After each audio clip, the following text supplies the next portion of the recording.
Hi folks, Lou here, and I'm going to talk about the two different kinds of realism that people talk about, especially in conjunction with video games rather than tabletops, which I call the form or cosmetics version of realism versus the function version of realism.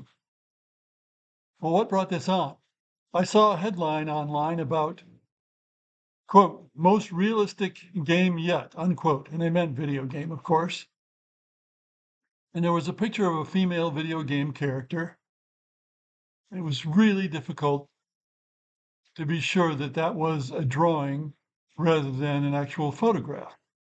In other words, the uncanny valley, where you feel that there's something wrong going on here somehow, just didn't seem to come up. And I've noticed that with digital art generally nowadays, that the uncanny valley seems to be disappearing, at least for me.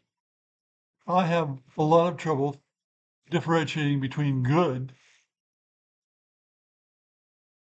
visual art and photographs. Usually you can, but you have to work at it.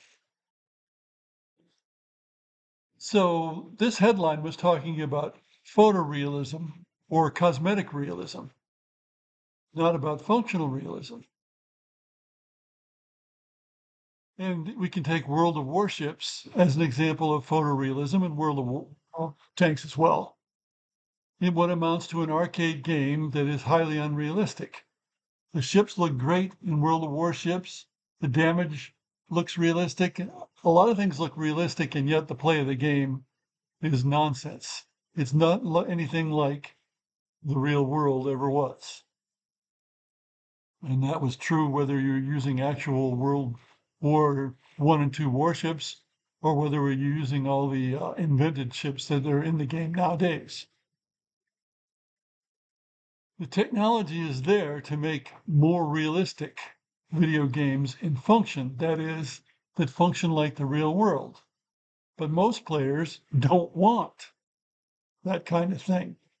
After all, the typical speed or habit of video game players involves respawning and picking up free stuff, which just doesn't make any sense that it's there, but it is, and you can pick it up.